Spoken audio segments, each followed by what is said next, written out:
Shalom kakak, om, tante, opa, oma. Lewat program ini, kita akan belajar tentang Alkitab lebih dalam lagi dengan menggunakan bahasa yang lebih santai. Yang mau bertanya, bisa disampaikan lewat kolom komen, dan juga jika ada yang butuh dukungan doa, bisa disampaikan lewat kolom komentar yang ada di YouTube channel ini maupun yang ada di Facebook. Juga mohon dukungannya dengan like, subscribe, dan tekan tanda loncengnya. Dan jika ada yang ingin mendukung lebih lewat dana, bisa disampaikan lewat nomor rekening yang tersedia di kolom deskripsi. Dan lebih dari segalanya, mohon dukungan doanya ya, agar program ini bisa menjadi berkat bagi banyak orang, terlebih menyenangkan hati Tuhan. Oh ya, program ini akan selalu menemani kita setiap Senin sampai Minggu, setiap malam. Selamat mengikuti. Tuhan Yesus memberkati semuanya. Ya, shalom semuanya. Kembali sebelum kita mulai, kita puji Tuhan.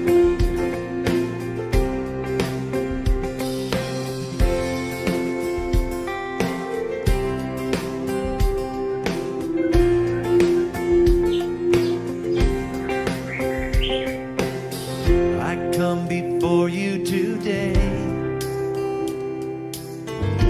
There's just one thing that I want to say. Thank you, Lord. Thank you, Lord, for all you've given to me, for all the blessings that I cannot see. Thank you. Thank you, Lord. Thank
thank you today for your goodness, for your mercy. Thank you for your love, for loving us when we were quite unlovable people. Thank you, Lord. Oh, thank you, Lord.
Ya,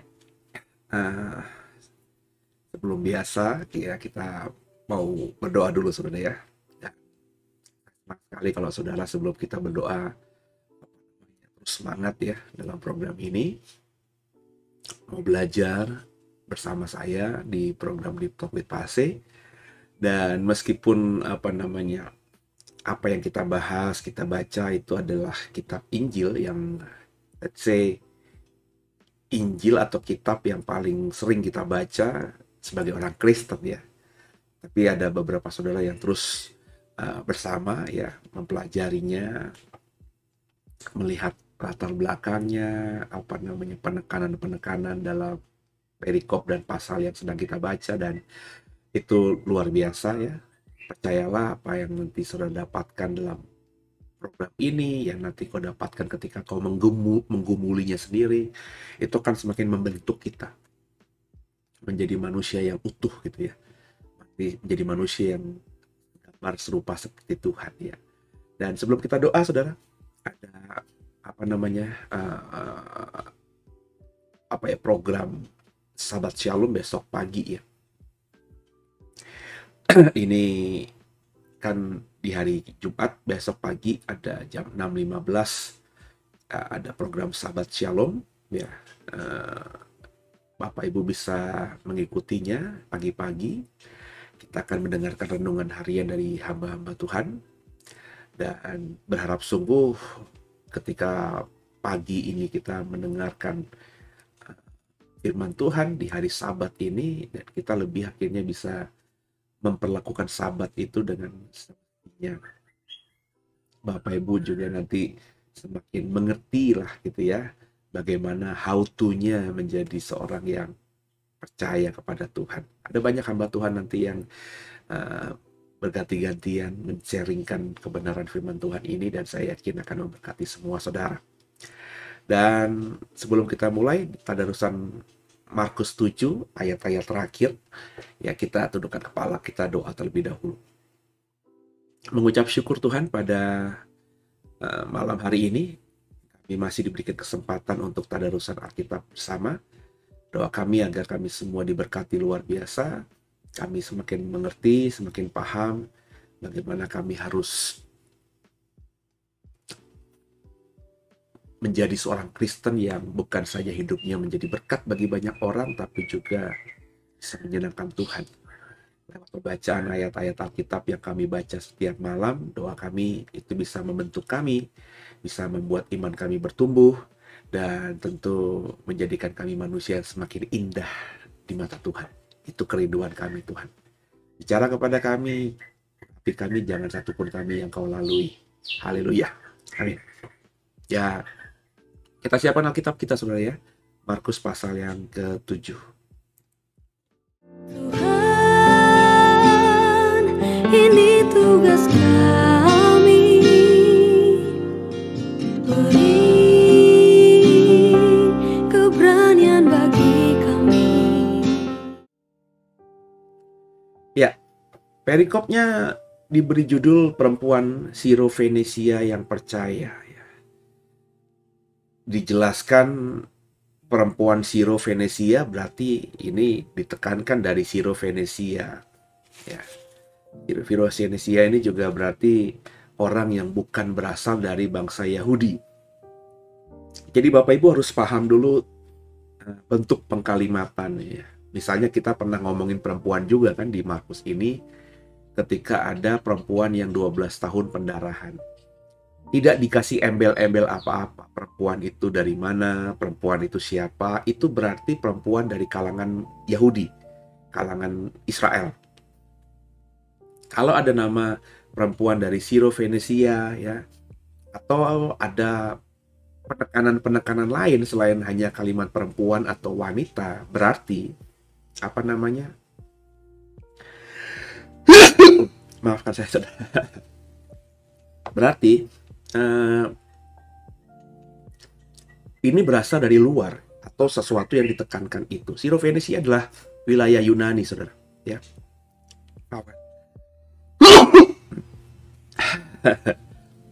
Tiba-tiba ada yang nggak enak, saudara. Ini nggak mungkin diedit, saudara ya, supaya natural aja. Jadi minta maaf kalau saya bersin, saya kucek-kucek mata tadi, tiba-tiba juga apa namanya mata saya gatal gitu ya. Nah, kita coba lanjutkan, saudara.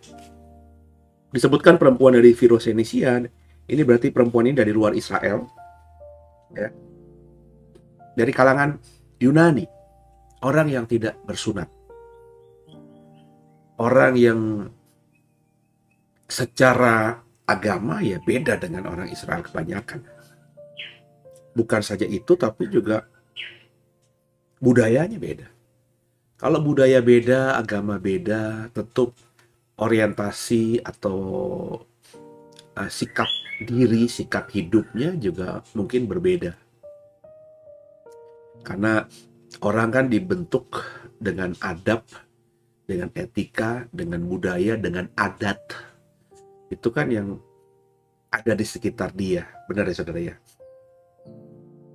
Saudara yang orang misalnya dari luar pulau, dari Sumatera kah, dari Kalimantan kah, dari Sulawesi kah, dari Papua kah, atau luar pulau Jawa misalnya. Karena orang tuamu sudah ada di Jawa, terlebih tinggal di daerah-daerah yang bukan di kota besar seperti Jakarta atau Surabaya, tapi misalnya Bapak Ibu tinggal di Gunung Kidul, tinggal di Klaten, tinggal di taruhlah Solo, Jogja yang Jawanya masih sangat-sangat kental gitu ya. Saya berani yakin Bapak Ibu yang lahir di Jogja, taruhlah di Solo, meskipun kok darah dari orang tua sama sekali nggak ada darah Jawa, mungkin ras atau bentuk muka kita itu masih kelihatan banget darah dari orang tua kita, benar ya? Tapi tutur kata saudara, gaya bahasa saudara, mungkin pola pikir saudara, ya, isi hati saudara itu udah lagi nggak ada apa namanya dari suku saudara. Nggak mungkin saudara orangnya misalnya kata-katanya, volume suaranya ya mas saya itu besar seperti layaknya orang Batak misalnya. Nggak mungkin saudara apa namanya dialeknya ya, penekanan suaranya itu sama seperti orang Papua atau Ambon atau orang Timur di Indonesia Timur sana? Pasti enggak. Sebab saya sudah melihat banyak. Zaman saya dulu masih kuliah kan, saya kan termasuk orang yang heterogen, tinggal atau bergaul secara heterogen gitu ya di kota Jakarta. Tapi jujur ya lingkungannya ya masih, karena masih SD, SMP, SMA, ya masih di situ-situ aja. Kayak saya di SMP dan SMA negeri, jumlah siswanya ribuan ya di sekolah itu. Tapi ya orang-orang yang tinggal di sekitar itu aja, di sekitar sekolah, di sekitar wilayah itu. Memang ada ras macam-macam, tapi ya rata-rata ya meskipun rasnya berbeda-beda, sukunya berbeda-beda, tapi anak-anak yang lahir di Jakarta gitu. Nangkap saudara ya. Jadi ngelihat orang keturunan Tionghoa, orang Batak, orang Jawa, orang Sumatera, Palembang, Lampung, orang Kalimantan, ada orang Sunda gitu ya. Sebutkanlah semua suku ya, di SMP dan SMA saya kayaknya ada perwakilannya orang Aceh ya. Ada juga orang Ambon. Tapi karena lahir di Jakarta ya udah kayak cuma beda warna kulit ya, beda bentuk mata, beda bentuk tatanan muka tapi ngomongnya ya gue lu ya, itu udah kayak orang Betawi. Nah, saya baru agak terkejut-kejut ketika saya kuliah gitu, karena pas kuliah itu bukan saja orang Jakarta atau anak-anak Jakarta yang kuliah di situ. Saya dulu sempat di Trisakti, saudara. Tapi ada banyak orang dari luar pulau, di luar kota. Contohnya saya sempat terkejut karena saya punya, pas masuk itu ya kan namanya di ospek tanda kutip ya, namanya pengenalan kampus begitu. Nah, saya satu grup sama beberapa teman pria dan teman perempuan yang berasal dari luar. Ada dari Semarang, ada dari Solo, ada yang dari Medan ya. Yang menarik ini adalah seorang perempuan, bukan masalah fisiknya tapi keturunan Tionghoa, tapi di kampus itu Jawanya Jawa banget. Dengan dialek Semarangan, saudara ya. Jadi medok. Menariknya lagi, saya terkejut karena saya yang Jawa nggak bisa bahasa Jawa. Dia yang tahu saya orang Jawa, dia ngajak ngomong Jawa. Dan dia sama sekali nggak bisa bahasa Mandarin. Menarik di sini ya. Terus kan kayak karena saya lugu aja gitu ya, lu Jawa lu keren banget lah, kan gue bahasa lah kan gue dengan bahasa berusaha ke gue luluan gitu ya, tapi pakai dialek Jawa ya. Kan saya tinggal di Semarang, gue kan orang Semarang gitu ya. Sehari-hari bahasa Jawa, gue sama bokap nyokap bahasa Jawa, sama popo atau oma gitu ya. Itu pakai bahasa Jawa gitu ya. Dan ya meskipun masih panggilannya ada Tionghoanya, tapi dia berdialek Jawa. Yang menariknya saya punya teman dari Surabaya, namanya 3 huruf, orang Tionghoa juga. Tapi dialeknya dialek Surabayaan dan orang Jawa Timuran bener gitu ya. Dan namanya masih 3 huruf, tapi ya bahasa Mandarin cuma tahu 1-2 kata doang, tapi tidak bisa berkata-kata. Ini menarik sekali. Yang saya akhirnya terbuka gitu ya, cakrawala wawasan saya bahwa ya warna kulit, ras, suku kita nggak bisa ubah. Itu udah kita ditentukan lahir jadi orang Jawa, kita ditentukan lahir jadi orang Papua, orang Batak, orang Sunda, whatever, sebutkanlah. Kita bisa, karena dalam artian kita bisa tuh kita nggak bisa ngapa-ngapain ya. Itu semua karena udah kehendak Tuhan. Tapi kita menjadi apa? Diri ini yang sebagai orang Jawa, diri ini yang sebagai orang Batak, diri ini yang sebagai orang Mandarin, Tionghoa maksud saya, diri ini yang menjadi orang Papua, ini mau dibentuk kita sebagai apa? Itu ada kitanya, ada unsur kitanya. Ya kebetulan orang tua mereka entah karena satu dan lain hal merantau ke Jawa, ya, merantau ke Surabaya, merantau ke apa namanya, Semarang yang saya bilang tadi, mungkin untuk pekerjaan atau kuliah mereka, sehingga mereka ketemu jodoh juga dan memutuskan tinggal di kota itu. Tapi keputusan orang tua mereka tinggal di kota itu kan menyebabkan akhirnya anak mereka, meskipun ya sipit-sipit kuning-kuning gitu ya, tampilannya kayak teman-teman saya yang Mandarin, yang Tionghoa yang di Jakarta, yang beberapa jago berbahasa Mandarin ya, berbahasa ibu mereka, karena orang tuanya mengajarkan itu nggak dikuasai sama teman-teman saya yang sama-sama orang Tionghoa, mungkin marganya sama tapi tinggal di Jawa. Dan ketika saya sudah dewasa, sudah jadi pendeta, saya mulai sering ke mana-mana gitu ya, ke kota-kota, ke desa-desa. Di setiap desa atau kota yang saya masuki pasti ada orang Tionghoanya ya, dan mereka benar-benar nggak bisa bahasa Mandarin gitu ya, bahasa Jawanya medok gitu ya, bahkan ya udah berbaur gitu. Ras mereka Mandarin, ras mereka Tionghoa, tapi ya cuman ras doang. Mereka sudah Indonesia banget, apalagi kalau pakai berbaur gitu ya di gereja, itu nggak kelihatan sebenarnya, nggak kelihatan mana yang Tionghoa, mana yang Jawa ya. Orang Jawa kan juga mungkin nenek moyangnya dari Chinese juga, tapi kalau Bapak Ibu ke daerah-daerah pelosok Jawa, itu mata mereka, meskipun kulit mereka mungkin tidak sekuning orang yang Tionghoa, yang masih kental darah Tionghoanya, tapi mata itu sipit. Kayak bapak saya itu orang Jawa. Saya coba cek leluhur saya, kayaknya orang Jawa semuanya. Tapi matanya agak sipit dan kulitnya tidak terlalu hitam gitu. Jadi kalau ya kebetulan aja karena bapak saya tidak punya pergaulan lingkungan Tionghoa gitu ya, karena mungkin dia tentara. Jadi di kompleks juga nggak ada orang Tionghoanya. Jadi saya tidak begitu terlalu memperhatikan. Tapi kalau andai kata bapak saya bergaul di tengah orang Tionghoa, akhirnya saya bisa melihat bahwa memang ada kemiripan ya, dan memang agak sipit beliau ya. Saya punya dulu gembala ya, beliau juga saya pikir pasti ada keturunan Tionghoanya gitu ya, karena ya dia Jawa, tapi ya kalau duduk sama pengusaha Tionghoa, saya lihat mukanya ya, matanya, terus kulitnya ya nggak bisa terlalu dibedakan sih kayaknya kan, bahwa beliau itu orang Jawa asli ya. Kelihatan ada sipit-sipitnya, kulitnya juga tidak hitam gitu ya, agak kuning-kuning.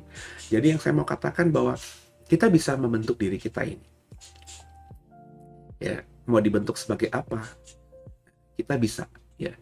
Dan berkali-kali saya bilang, kita bentuklah diri kita ini seperti yang Tuhan kehendaki. Jadi jangan terlalu bangga dengan ras kita, suku kita, dan juga jangan terlalu kecewa. Kok saya kulitnya hitam, kok rambut saya keriting, kok mata saya sipit, gitu ya saudara. Karena ini hanya tampilan luar, dan yang dari dalam yang terekspresi keluar. Kalau dari kulit ini kan nggak bisa diapa-apain lagi, kecuali saudara kayak Michael Jackson gitu ya, suntik sana, suntik sini, pakai sintetis ya, berubah bentuk muka, dagu, hidung, mata, pipi, kulit dirubah jadi putih, ya bisa saja dengan teknologi yang ada sekarang ini kalau punya uang. Tapi maksud saya, bentukan luar ini yaitu ya bisa kita diri kita dengan bentukan luar kita ya, dengan warisan genetika dari orang tua, itu bisa menjadi sesuatu, diri kita bisa menjadi sesuatu yang nyentrik, yang berbeda, yang unik, yang hebat, yang keren. Itu ketika kita mulai membentuk ini ya, membentuk diri gitu ya. Mau nggak dibentuk segambar serupa kembali dengan Allah, dengan pertolongan Tuhan. Dan itu yang saya kejar sekarang ini. Dulu saya fokus dengan kulit saya, kenapa hitam, kenapa saya seperti ini, saya kepengen seperti A, B, C, D gitu ya. Tapi setelah saya mengenal Tuhan dengan sungguh ya, apalah packaging luar ini gitu ya, nanti juga kembali menjadi debu. Nah, saya mulai menata diri, saya mau menjadi seperti Tuhan, saya mau menjadi seperti Kristus, saya mau segambar serupa dengan Dia, saya mau membentuk diri saya ke arah sana, saya mau memproses diri saya semakin indah bagi Tuhan. Dan ketika itu terjadi ya, saya nggak lagi fokus dengan kulit saya, wajah saya, bentukan saya dari luar. Saya lebih proses, lebih senang memikirkan apa yang ada di hati saya, di dalam saya, innernya ini ya, sehingga bisa membentuk bentukan yang nggak bisa saya rubah ini. Saya nggak ada di operasi sama sekali ya, sehingga orang juga nggak fokus dengan bentukan muka saya ini atau tubuh saya ini, tapi fokus dengan apa yang saya katakan, fokus dengan apa yang saya sampaikan, fokus dengan pola pikiran saya, isi hati saya, dan karya saya itu, saudara ya. Dan akhirnya orang tidak lagi mengenal, oh Seno yang kulitnya hitam itu, bukan. Oh Seno itu yang kalau khotbah keren. Oh Seno itu yang pernah konselingin saya dan membuat saya ketemu jalan keluar. Oh Seno itu yang kalau berdoa bagi saya itu doanya dijawab Tuhan. Nah, saya pengen hal-hal seperti itu yang akhirnya orang mengenal saya ketika nanti saya sudah tidak ada lagi ya. Karena saya sejak kecil terprovokasi dengan satu peribahasa, gajah meninggalkan gading, manusia harimau meninggalkan belang, manusia meninggalkan budi. Itu yang saya mau paling kejar atau ciptakan dalam sisa hidup saya, sehingga orang nanti mengenang saya someday. Ya mungkin channel ini masih ada, mungkin video ini masih ada 50 tahun ke depan ya, dan ada masih orang-orang yang mengenal saya yang saat ini mungkin masih usia anak-anak, yang tahu siapa saya dari cerita orang tuanya mungkin. Jadi akhirnya indah gitu ya. Dan mungkin yang terlebih lagi anak cucu saya bangga lah ya, punya nenek moyang yang punya karakter yang terkenal oke ya di mata masyarakat umum gitu ya. Ayo sama-sama kita kejar sebenarnya. Kita baca ya ayat 24 ini bersama saya ya. Lalu Yesus berangkat dari situ dan pergi ke daerah Tirus. Ia masuk ke sebuah rumah dan tidak mau bahwa ada orang yang mengetahuinya. Tapi kedatangan tidak dapat dirahasiakan. Udah diam-diam, nggak bisa lagi dirahasiakan. Karena ini yang saya bilang, udah populer luar biasa Yesus dan kelompok murid-muridnya ini. Bukan saja Yesus yang sudah melakukan mujizat, murid-muridnya kan sudah diutus dan mereka pulang dengan mujizat juga ya. Jadi kelompok ini kelompok super team atau kelompok apa namanya ya, manusia-manusia super, kayak apa namanya, kelompok-kelompoknya apa namanya, kok tadi saya lupa gitu ya, Avengers gitu ya atau kelompok-kelompoknya Batman dan Superman gitu ya, apa Justice League ya. Ini karena bukan cuma Yesus aja ya, Yesus leader dan juga tuan mereka, tapi murid-muridnya juga sudah mulai menunjukkan eksistensi diri mereka sebagai orang yang punya kuasa itu ya. Jadi nggak bisa dirahasiakan. Pertama memang Yesus juga dan kelompoknya ini kalau pergi selalu bergerombol, meskipun gerombolnya kecil tetap aja bergerombol. Sekecil-kecilnya ya 13-15 orang pasti ada, dan 15 orang masuk ke sebuah desa, masuk ke sebuah rumah ya tentu menjadi apa namanya, sesuatu yang menarik dari orang yang ada di desa tersebut. Dan desa zaman dulu itu kan kekerabatannya sangat kuat sekali. Saya masih ingat zaman dulu saja, saya belum ke rumah eyang saya, belum pakai mobil, masih naik apa namanya, kendaraan umum, kereta dalam hal ini, terus sampai di kota kecamatannya kami melanjutkan biasanya naik apa namanya delman gitu ya, sepanjang dari kota kecamatan itu sampai ke desa atau ke rumah mbah saya itu juga kan nggak ngomong-ngomong, tapi orang lihat delman masuk ke gang atau desanya eyang saya, terus juga masuk ke dalam rumahnya eyang saya, meskipun rumahnya jaraknya cukup jauh-jauh, tapi ya kelihatan. Dan akhirnya ya sampailah kedengaran sama saudara-saudara yang rumahnya cukup jauh gitu ya. Ya ada yang menghampiri ya, ada yang akhirnya dari omongan-omongan, mampir dong, itu tadi kata si Bude ini suruh mampir ke rumah ya, kedengeran kita ada di rumah gitu ya. Dan saya membayangin ini yang terjadi pada Yesus. Ya meskipun diam-diam tidak ingin menunjukkan bahwa dia ada di desa itu, di kota itu, tapi kehadiran Yesus dan rombongannya ini nggak bisa disembunyikan gitu ya. Ayat 25. Malah seorang ibu yang anaknya perempuan kerasukan roh jahat segera mendengar tentang dia lalu datang tersungkur di depan kakinya. Perempuan itu seorang Yunani bangsa Sirofenesia. Ia memohon kepada Yesus untuk mengusir setan itu dari anaknya. Ya, seorang ibu, seorang perempuan kalau anaknya sakit itu ya bisa melakukan banyak hal. Bahkan mungkin bisa menghalalkan segala cara. Ya, ibu ini pun demikian ya, karena mencintai anaknya yang sering kerasukan setan. Maka mendengarkan Yesus, berarti Yesus pun informasi tentang Yesus ini sudah didengar oleh orang-orang yang bukan Yahudi, yang kebetulan tinggal di daerah wilayah yang ada orang Yahudinya. Ya, kota Tirus itu ya ada orang Yahudinya. Meskipun itu ada sedikit di luar Yerusalem, cukup jauh dari Yerusalem, tapi masih di wilayah Palestina lah ya. Wilayah yang zaman dulu di Perjanjian Lama ya wilayah yang dikuasai atau dimiliki oleh suku-suku Israel. Dan ada orang Sirofenesia di situ. Ya, Bapak Ibu kan tahu ceritanya di zamannya Salomo, di zamannya sebelum Daud gitu ya. Setelah Salomo ya, itu kan kerajaan terpecah ya. Jadi dua ya. 10 suku di utara sudah dihancurkan sama Asyur, Yehuda dan Benjamin di selatan, bangsa Yahudi ini sudah dihancurkan oleh Babel, sehingga mereka bergaul dengan orang-orang sekitar atau orang-orang yang masuk yang dikirim Asyur dan dikirim Babel untuk tinggal di wilayah yang dulunya dikuasai oleh orang Israel. Jadi cerita soal Yesus juga sampai ke telinga perempuan ini. Dan ekspresi tindakannya ini ya yang kita bilang hari ini dengan tindakan iman. Mendengar siapa Yesus. Mungkin dia tidak percaya Yesus itu siapa. Mungkin dia pikir hanya dukun biasa, maafkan saya, hanya tabib biasa, hanya orang pinter biasa. Ya, dia nggak pikir itu dari suku siapa, dari bangsa apa, agamanya apa. Orang kalau membutuhkan sesuatu itu pasti berusaha untuk minta pertolongan jika dia tahu, dia pikir kita bisa membantunya.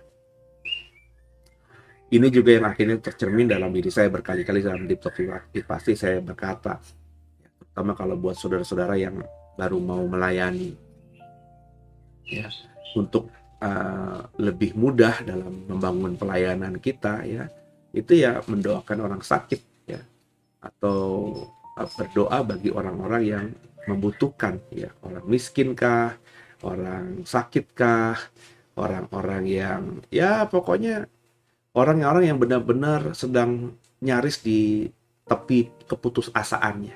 Ya. Orang kalau sakit itu dalam pengalaman saya mendoakan orang yang sakit. Kalau mendoakan orang yang sakit berarti yang mengundang saya atau yang membuat saya akhirnya mengunjungi dan mendoakan orang sakit ini saya kenal. Mereka yang meminta atau saya kenal, saya datang ke rumah sakit. Begitu kan saudara, logikanya kan begitu. Dan itu memang yang menjadi pintu masuk saya ada di rumah sakit itu. Tapi saya berusaha kalau ada di samping kiri kanannya ya mendoakan juga yang di kiri kanannya. Ya. Karena ya tadi dalam pengalaman saya ketika saya mendoakan sebagai hamba Tuhan, sebagai pendeta kepada orang yang sakit, yang kenal saya dan tahu saya pendeta, itu orang yang di ranjang kiri, ranjang kanan. Kecuali ya saya mendoakan orang yang sakit ditaruh di ruang VIP hanya sendirian. Tapi kalau kelas 1 kadang-kadang ada 2 ranjang, kelas 2, kelas 3 kadang-kadang ada 5-6 ranjang. Itu mereka rata-rata tidak menolak gitu ya kalau mau didoakan. Silakan Pak, malah senang didoakan gitu. Biasanya begitu saudara ya. Ya pengalaman saya sih begitu gitu ya. Meskipun mereka mungkin tidak mengimani ya, tapi mereka senang gitu kalau ada orang lain mendoakan. Karena ya tadi mereka mungkin kalau sudah merasa sakitnya ini parah, mereka sudah merasa mereka tinggal tunggu waktu saja, ya berharaplah ada mujizat yang mereka nggak peduli itu datangnya dari mana ya. Jadi akhirnya efektivitas pelayanan itu luar biasa. Kabar baik itu bisa disampaikan meskipun kita tidak berkhotbah tentang siapa Yesus. Tapi paling tidak dengan mendoakan orang yang tidak kenal Yesus sebelumnya, dengan berdoa dalam nama Yesus, orang itu tahu siapa Yesus, gitu kan ya. Dan mungkin orang ini nanti dengan keterbatasannya dia bisa mendoakan diri mereka sendiri dalam nama Yesus.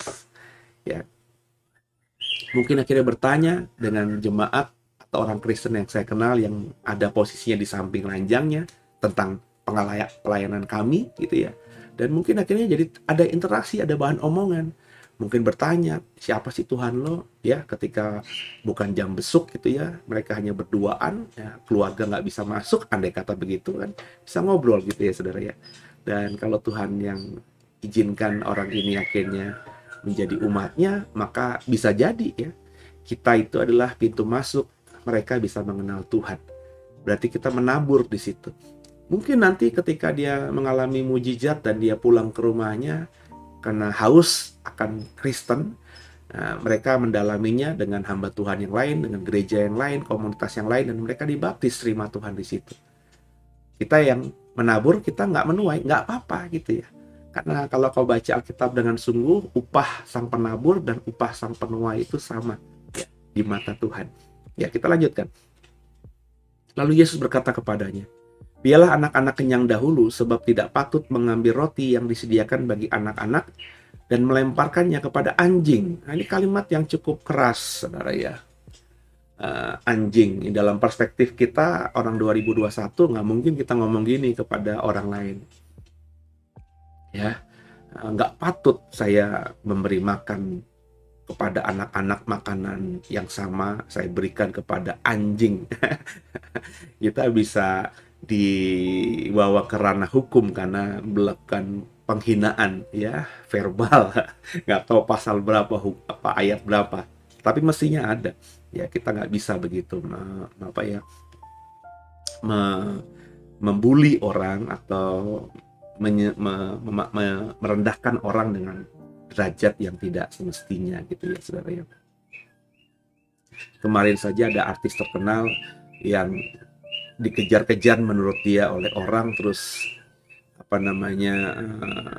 merasa orang ini meminta-minta, kamu pengemis ya, itu menjadi viral dan sedikit merusak nama baiknya ya. Karena ternyata menurut kesaksian orang itu dia tidak minta, tapi dia ingin jual buku karena dia butuh uang dan dia tahu artis ini terkenal sosialnya, dia berharap mengejar supaya artis ini beli buku dia dan dia punya uang untuk dibawa pulang. Tapi bagi si artis dipikir dikejar-kejar karena ingin minta uang. dan kita netizen itu banyak yang akhirnya ya kalau sudah ngepro sama artisnya, membela mati-matian artisnya, kalau akhirnya kita nggak suka sama artisnya, kita pakai ini untuk membuli artis tersebut ya. Tapi kalau bagi saya dua hal ini ya, dua cerita dari dua versi ini ya masuk akal ya. Namanya orang merasa dikejar-kejar orang ya, apakah dia dengar Pak saya mau jual buku ya, dipikir dia mau ngemis ya. Dia tahu dirinya artis, orang ini ngejar-ngejar untuk minta uang karena saya kata artis itu terbiasa ya konten-kontennya itu ya berbagi kepada sesama. Tapi bagi cerita si bapak ini ya saya kan nggak minta-minta, orang saya pedagang buku gitu, saya ingin nawarin buku karena udah duduk seharian di lapak saya nggak ada yang beli, saya butuh uang, saya ngelihat ada artis terkenal yang memang terkenal berjiwa sosial ya, saya kejar tolong Pak beli buku gitu ya. Jadi cerita dari dua sisi ini saya yakin ada benarnya dan mungkin besar kemungkinan benar gitu ya. Cuma karena dalam perspektif masing-masing akhirnya ya, ada salah paham. Itu yang saya mau katakan, bahwa kita jangan menyimpulkan satu hal dari satu cerita saja. Ya.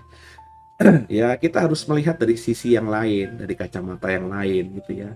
Makanya saya jarang sekali bersikap ya ketika informasi itu hanya saya dapat dari sepihak atau dari sepenggal saja ya.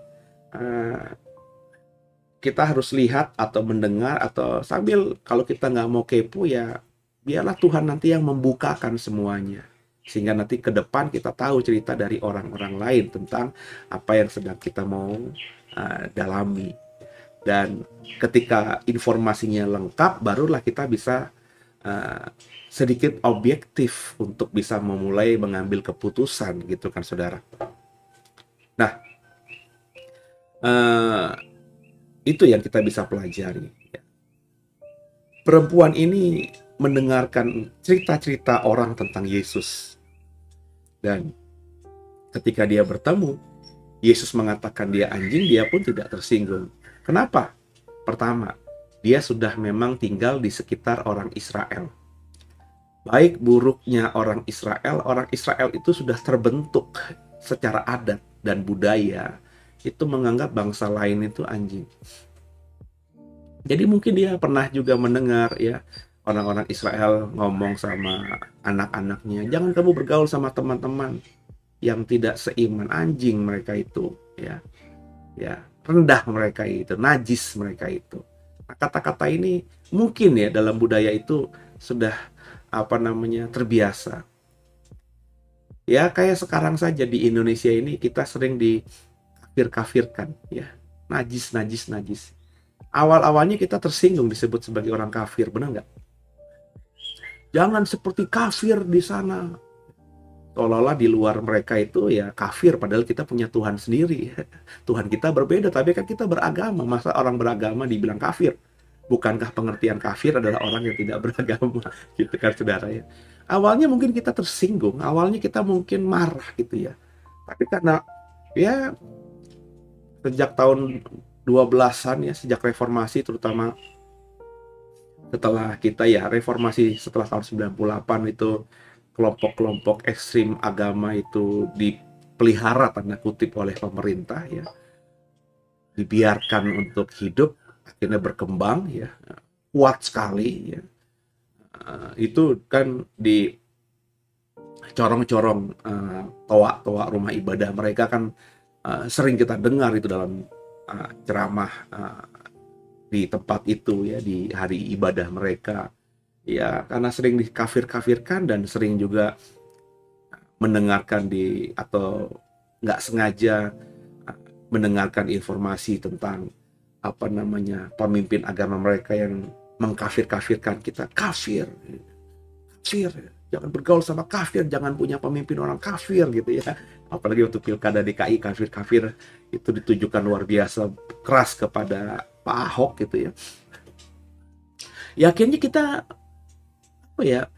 biasa aja akhirnya, bener ya kawan. Orang ngomong kita kafir ya, saya pernah ketemu sama temen saya gitu ya. Ya mereka ya, lu kan kafir gitu ya, tapi saya nggak tersinggung dan mereka ketawa gitu ya. Jadi istilah kafir ini akhirnya ya sudah menjadi ya sudah ya, kita udah nggak lagi baperan dengan kata istilah kafir itu ya. Nggak saya nggak ada niat berantem gitu ketika saya dikafir-kafirin sama orang. Ya udahlah gitu ya, udah biasa gitu ya. Mungkin terminologi anjing ini ya sudah terbiasa didengar orang Siro-Fenisia ini, nangkep ya.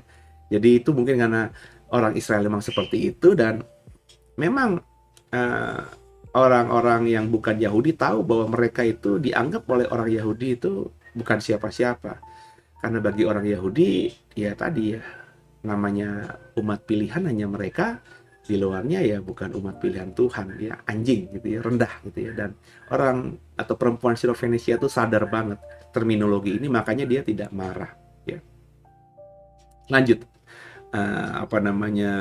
kalimat berikutnya ya, atau 8. Tapi perempuan itu menjawab, benar Tuhan, tapi anjing yang di bawah meja juga makan remah-remah yang dijatuhkan anak-anak. Karena kata-katamu itu, pergilah sekarang, sebab setan itu sudah keluar dari anakmu. Itu kata Tuhan Yesus kepada perempuan itu. Perempuan itu pulang ke rumahnya, lalu didapati anak itu berbaring di tempat tidur, sedang setan itu sudah keluar. Ya, jadi kembali perempuan yang kafir ini, anjing ini ya, itu punya iman yang luar biasa. Dia berkata kepada Tuhan Yesus ketika dia dibilang, aku sedang ngasih makan anak-anakku dan bukan kepada anjing. Ya, dia nggak tersinggung. Ya, mungkin dengan alasan yang saya sampaikan tadi, dia sudah terbiasa dengan kata-kata anjing yang ditujukan kepada dia sebagai orang kafir. Tapi dia meresponnya bukan ngebatin, diem tapi diekspresikan. Iman tuh harus diekspresikan tuh, saudara. Ya, kalau mau benar-benar mengalami mujizat, apa yang kau imani harus kau ekspresikan. Kalau kau sakit, kau mau mengimani sembuh, maka meskipun badan kita masih lemas, masih sakit, dokter masih merawat kita, bilang belum ada perkembangan signifikan atas terapi-terapi obat yang kita konsumsi, tapi kita harus mengekspresikan kita sembuh. Ya, ya kita nggak boleh dalam pemahaman kita sakit, ya anggap aja di rumah sakit itu adalah hotel, gitu ya.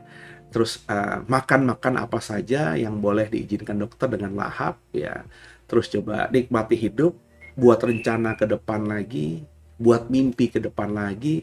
Karena di rumah sakit itu yang saya perhatikan orang-orang sudah mulai malas bermimpi.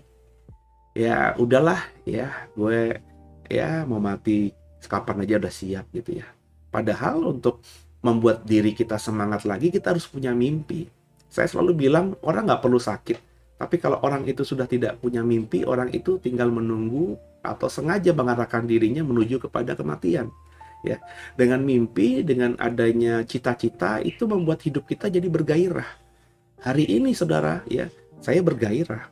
Karena paling tidak saudara, saya masih punya cita-cita. Saya masih tahu apa yang harus saya lakukan. Bukan hal-hal yang besar saja yang ingin saya lakukan. Bukan cita-cita yang wow saja yang ingin saya kerjakan.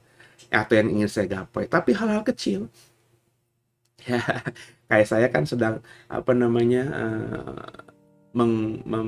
menyukai tumbuhan yang Bapak Ibu sudah saya ceritakan. Saya lebih suka pelihara aglonema, ya kan, ya ada aglonema tertentu yang bukan masalah mahal atau murahnya, tapi kita suka gitu ya, dan karena satu dan lain hal kita belum memilikinya. Ya, ini kan hal sederhana, bukan masalah hidup dan mati, bukan juga masalah ngomongin kekekalan ya, tapi saya masih punya mimpi. Pelan-pelan nanti ya. Sekarang ini kalau beli ya dapatnya harganya yang mahal. Tunggu waktunya, pelan-pelan aja nanti ya. Sambil doa sama Tuhan, nanti ketemu penjual yang ngejual dengan cukup bagus bentukannya, tapi harganya juga masuk di kantong dan membuat kita akhirnya bahagia, senyum karena bisa dapat dengan harga murah gitu ya. Kan bukannya kita seperti itu saudara ya. Jadi itu kan cita-cita juga.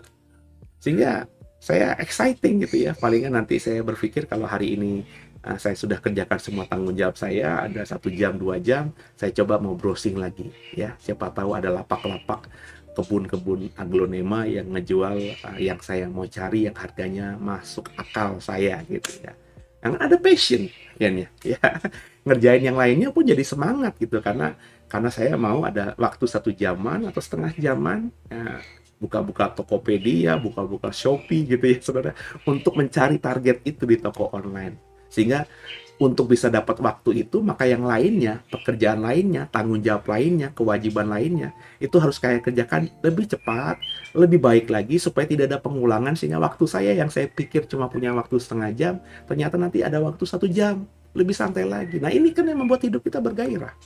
Nangkep saudara ya. Jadi perempuan ini karena punya iman dan imannya diekspresikan, dia berkata, ya aku ini anjing, tapi guru jangan lupa bahwa anjing ini meskipun tidak dikasih makan sama tuannya, tapi tuannya yang memberi makan kepada anak-anak. Anak-anak itu makan roti yang dikasih papanya ini masih belum baik. Ada remah-remah yang jatuh dan anjing itu menjelirti dan makan roti yang jatuh itu. Wah, keren banget ini kata Tuhan Yesus. Pulang deh, ya, imanmu menyelamatkan engkau. Kurang lebih begitu saudara ya. Maka orang ini pulang ke rumahnya dan dilihat anaknya sudah sembuh, alias roh jahat yang menguasai anaknya sehingga dia tinggalkan anaknya untuk mencari Yesus itu sudah pulih, roh jahatnya sudah keluar tanpa ada penumpangan tangan, tanpa ada perjumpaan langsung dengan roh jahat yang ada dalam diri anak tersebut. Yesus cuma bicara dari rumah tempat dia menumpang. Perempuan ini rumahnya mungkin satu desa atau mungkin ada di wilayah yang lain, tapi kuasa Tuhan itu melintasi dimensi ruang dan waktu. Maka kuasa doa itu berkuasa. Ya, kalau kau mengimani punya kuasa dalam doamu, kau punya iman memindahkan gunung, ya, kau berdoa di sini, anakmu yang sedang butuh dukungan doa ada di luar kota, di luar negeri, orang-orang percaya saudaramu seiman yang ingin kau doakan ada di ujung lautan sana, doamu penuh kuasa. Dari sini kita bisa belajar bagaimana Tuhan Yesus mengusir setan. Kita udah belajar ketika Tuhan Yesus mengusir setan di Gerasa. ada percakapan, ada komunikasi, tapi bukan dijadikan metode. Sehingga ketika kita ngusir setan, kita harus komunikasi. Karena Tuhan Yesus di Gerasa juga ngobrol sama legion. Ini nggak bisa dijadikan metode, saudara. Karena rupanya di tempat ini kita bisa baca, Yesus ngusir setan tanpa setan keluar dari tubuh orang ini. Enggak, dia cuma bilang, imanmu luar biasa, Bu. Ya, karena kata-katamu ini, pulanglah, anakmu sudah sembuh. Roh jahat yang menguasai anakmu keluar.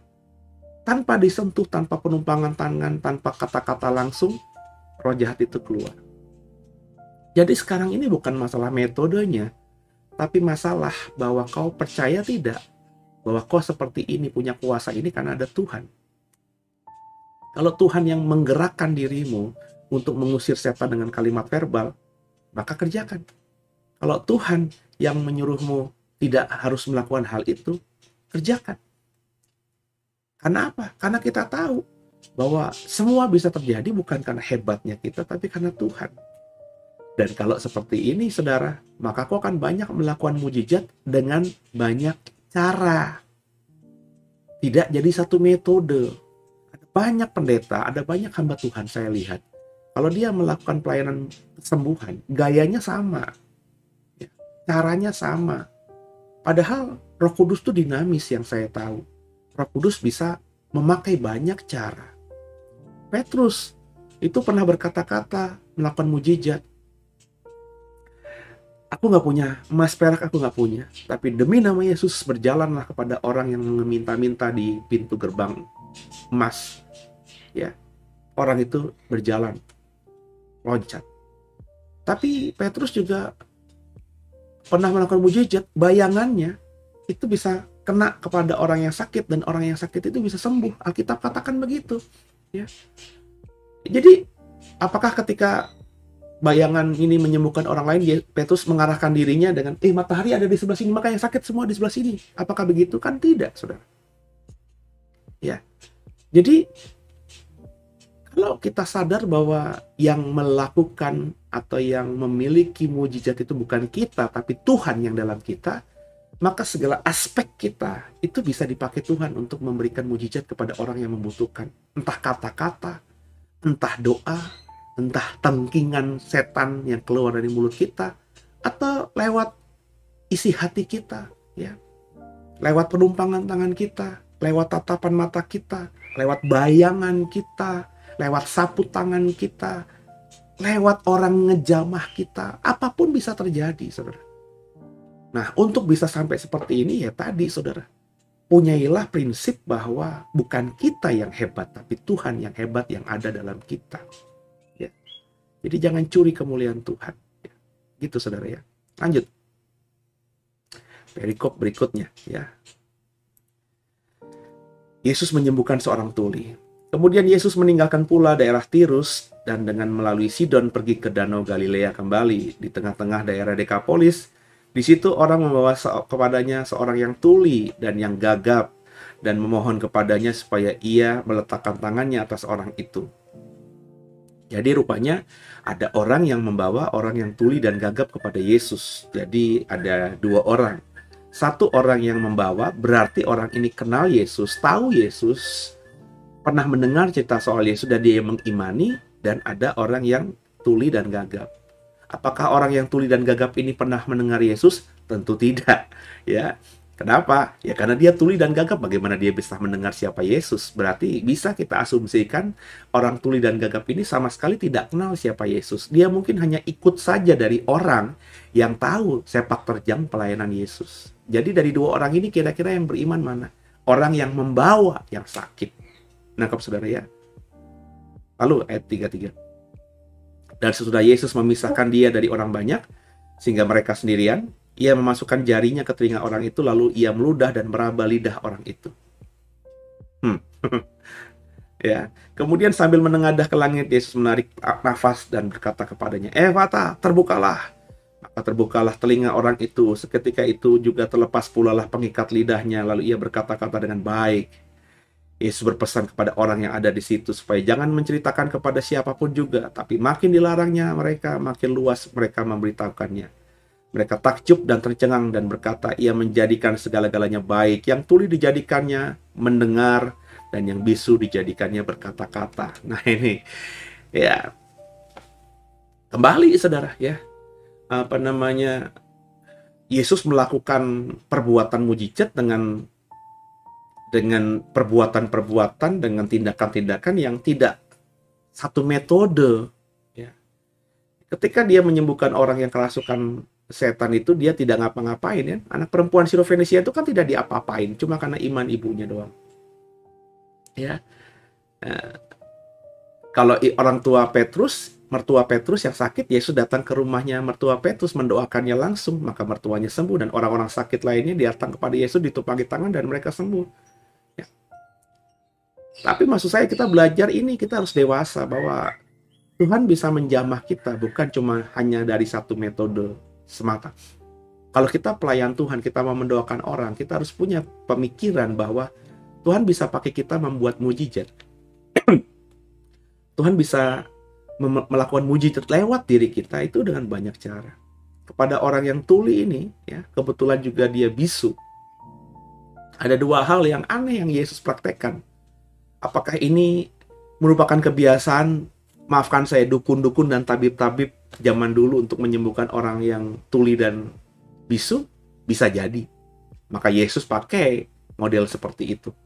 Tapi apakah ini tindakan yang aneh, extraordinary, yang belum pernah dilihat orang zaman itu?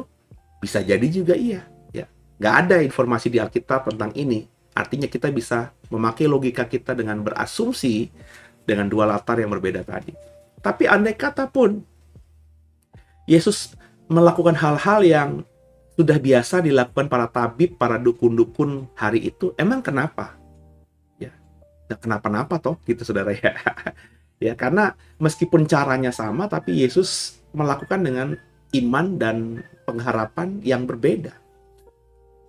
Ya, makanya style itu jangan menjadi dewa. Ya, style itu bisa kita tiru saudara ya. Ya, ya. Bukankah apa namanya, gaya kita dalam berkhotbah, gaya saya dalam berkhotbah itu juga saya tiru dari mana?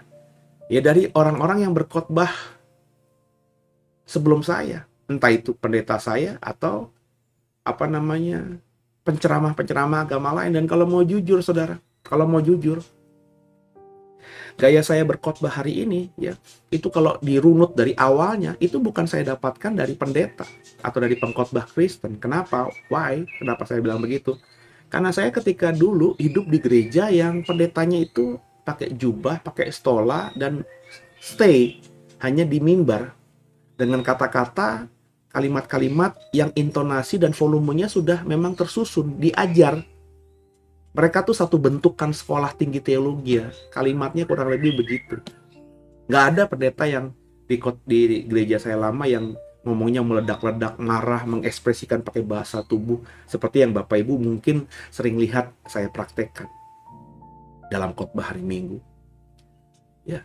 Lalu saya bisa tahu ini di mana? Memang kemudian saya belajar ada dari pendeta-pendeta, pengkhotbah Kristen yang dari kalangan misalnya Pentakosta, karismatik ya. Tapi sebelum ini kan di usia saya lihat dengan mata telanjang seperti ini kan di usia saya 26, 27 ketika saya bertobat sungguh lahir baru dalam Tuhan.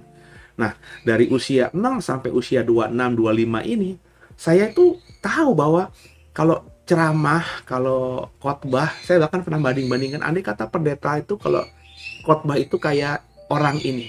Orang ini siapa, saudara? Maafkan saya, saudara mungkin nggak tahu ya, masih muda karena beliau sudah meninggal.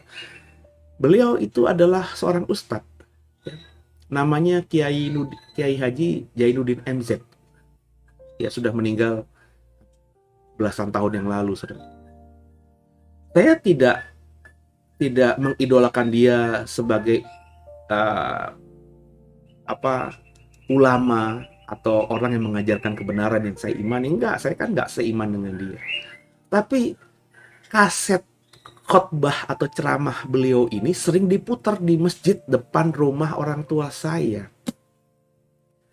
Terlebih kalau pas puasa, habis sahur, ya, orang sudah mulai berpuasa, itu diperdengarkan itu ya, ceramahnya Zainuddin MZ itu ya, yang ada lucunya, ada ketawanya, ya, ada marah-marahnya, bahasanya bahasa yang santai banget, lu gue, karena beliau mungkin juga orang Betawi, nyantai banget, ya, itu dicekoki ya, saya kadang-kadang geli gitu ya, terus akhirnya mikir, kenapa ya, kok ini di kaset ini yang denger ceramahnya dia ada ketawanya tuh kedengeran, karena direkam pakai kaset biasa gitu kan, zaman dulu pakai kaset kita gitu ya, mungkin pakai apa namanya alat perekam gitu ya, diperdengarkan dan saya ketawa gitu ya, dengar lelucon-leluconnya Pak Kiai Haji Zainuddin MZ ini ya. Terus saya mikir, kenapa pendeta gue nggak begini, kenapa pendeta gue kalau ngomong itu kaku ya, ngantuk ya gue ya. Nah, baru kemudian saya tahu ada Pak Gilbert yang tipikal khotbahnya ya juga seperti Pak Zainuddin MZ, ada lucunya ya. Oh ternyata ada toh. Tapi sebelum saya kenal Pak Gilbert, sebelum nama Gilbert Lumendong itu saya sudah tahu bahwa gaya orang itu berkhotbah sebaiknya harus kayak Pak Zainuddin MZ, dan itu yang saya kerjakan ketika saya akhirnya jadi pengkhotbah. Ya. Saya dalam perspektif sebagai hamba Tuhan mengajarkan kabar baik lewat Alkitab yang saya imani sebagai firman Tuhan, tapi penyampaiannya harus sesantai mungkin, penyampaiannya harus serelevan mungkin, penyampaiannya harus asik mungkin, kurang lebih begitu ya. Jadi mencontoh kan nggak masalah ya. Jadi lepas dari mencontoh atau ini orisinil milik Yesus, tapi tetap saja kita melihat di 2021 tindakan ini aneh. Yesus memasukkan jarinya ke telinga orang itu ya. Ya kalau telinganya itu bersih, kalau kotor itu kan nggak higienis. Dan yang lebih lagi ia meludah lalu meraba lidah orang itu. Pertanyaannya, meludah kemana? Ya, mungkin ke tangannya Yesus, saudara. Setelah Yesus masukkan jarinya di kuping orang yang tuli ini, tangannya kemudian dia ludahi, dan tangannya ini kemudian dia ambil lidah orang itu, dan lidah itu ditarik sama dia atau diraba sama dia. Sambil berkata, Efata, terbukalah. Maka telinga orang itu terbuka, dan lidah yang tadinya kaku nggak bisa berkata-kata jadi berkata-kata. Yang menarik yang saya mau katakan di sini, semua ini mujizat ini terjadi karena orang membawanya kepada Yesus. Anak perempuan yang kerasukan setan tadi, kerasukan setannya akhirnya keluar, setannya keluar karena orang lain, ibunya yang meminta Yesus memulihkan dia. Artinya apa? Mujizat bisa terjadi dari orang lain atas kita. Entah kita dibawa kepada Tuhan, entah orang lain yang mendoakan kita atau berharap sesuatu kepada kita dari Tuhan.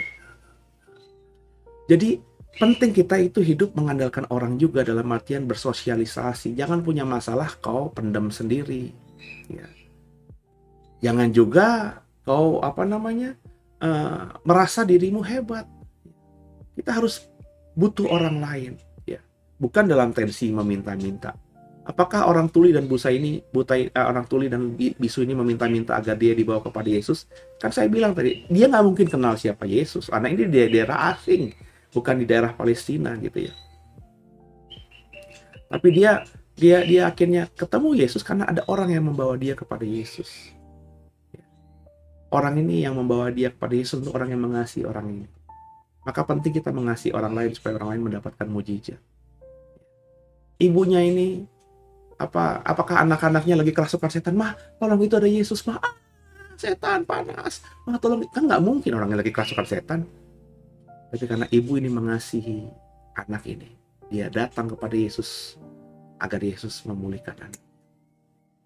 Mujizat dalam dua cerita ini di pasal 7 Markus ini terjadi karena ada orang lain yang mengasihi, yang menderita itu. Sehingga yang menderita ini mengalami kelepasan, kesembuhan, mujizat terjadi. Ada saudaramu yang sakit? Ada saudaramu yang sedang menderita? Kau mengasihi dia apa tidak? Maka bawalah mereka dalam doamu kepada Tuhan. Dan lewat doamu yang penuh kuasa itu, saya percaya Tuhan akan memulihkan orang yang kau sayang, orang yang kau cintai. Kita mengasihi orang lain yang menderita. Kita mengasihi keluarga yang kita cintai, yang kita sayang karena mereka sedang menderita, bukan dengan perbuatan semata kita bawain makanan, kita antar ke dokter, tapi lebih di skalanya, karena kita tahu Tuhan kita sanggup, Tuhan kita adalah Allah yang memulihkan, Allah yang penyembuh. Nah, maka bawa doa kita kepada orang, untuk orang ini kepada Tuhan. Karena ketika kita mendoakan orang lain akan sembuh. Dan ketika kita mendoakan orang lain supaya sembuh, kita pun akan disembuhkan. Nangkep ya saudara ya? Yuk, ada kasihkah kepada orang di sekitarmu? Bawa mereka dalam doamu kepada Tuhan.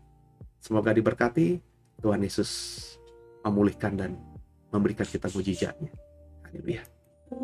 Banggaku punya Bapa sepertimu, yang tak pernah meninggalkanku. Ya, sekali lagi dalam tadarusan Alkitab ini, sebelum kita tutup, saya mengingatkan ada program Sunday Bible Talk ya di hari Minggu jam 9.15. Semoga jadi berkat buat semuanya ya saudara ya.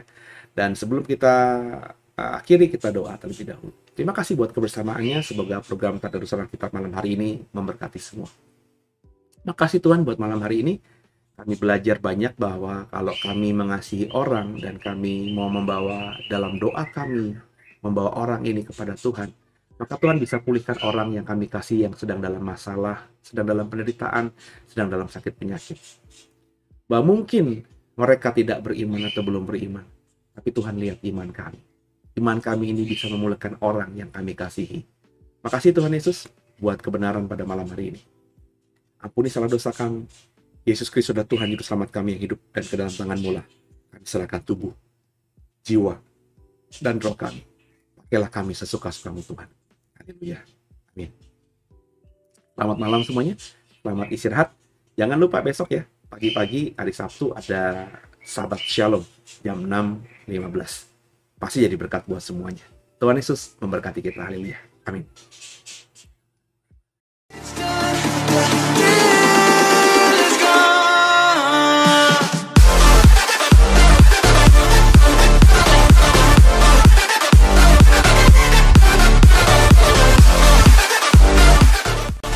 Bapak Ibu yang merasa diberkati dan ingin memberkati kami lebih lewat dana, dapat disalurkan melalui scan barcode berikut ini atau ditransfer melalui rekening yang ada di layar Bapak Ibu Saudara.